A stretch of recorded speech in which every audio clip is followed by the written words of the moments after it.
Alors on va aller chercher la palette Folio Builder. Menu fenêtre Folio Builder. Et vous allez faire un nouveau folio.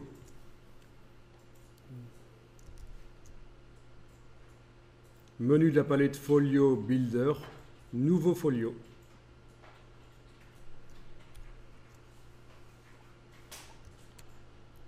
Un folio, c'est en quelque sorte l'application pour iPad et elle va pouvoir contenir plein de documents InDesign différents que j'ajoute dedans si je veux.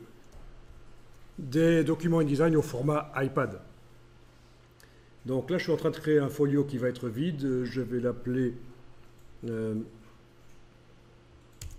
Animal Kingdom dans mon cas.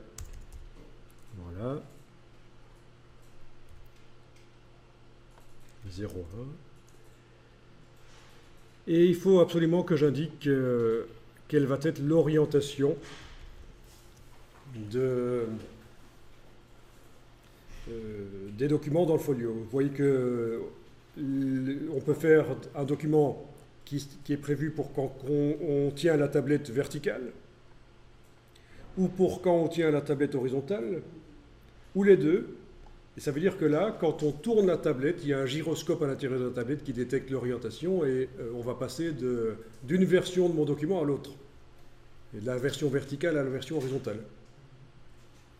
Ça va donner l'impression que c'est le document qui se réajuste, mais en fait, on passe d'un document à l'autre. Je suis sur la page 56 de mon document en train de le regarder en vertical, je tourne la tablette, ça passe à la page 56 de la version horizontale. Ça suppose qu'on a fait un boulot que je trouve très sympa.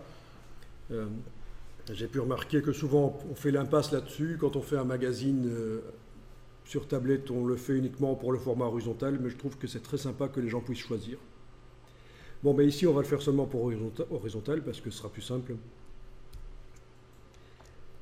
Technologie d'intégration, on va faire PNG, c'est-à-dire que les polices de caractères vont être transformées en pixels dans l'application iPad.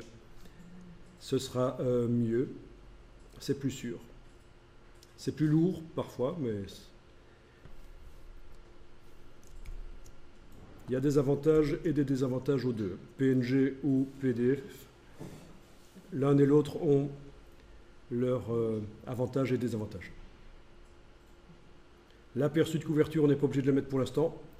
Et alors, ce qui serait intéressant, c'est de créer le folio hors ligne, c'est-à-dire que plutôt que... mais non, attendez, parce que ça va poser un problème si vous voulez le voir après sur l'iPad quand vous serez en dehors de la formation. Donc, créez-le en ligne. Ouais, créez-le en ligne. Tant pis si c'est un peu lent. Ça va envoyer les données sur le web. Mais bon, il n'y a pas tellement de pages. Ok. Enregistrement en cours. Donc,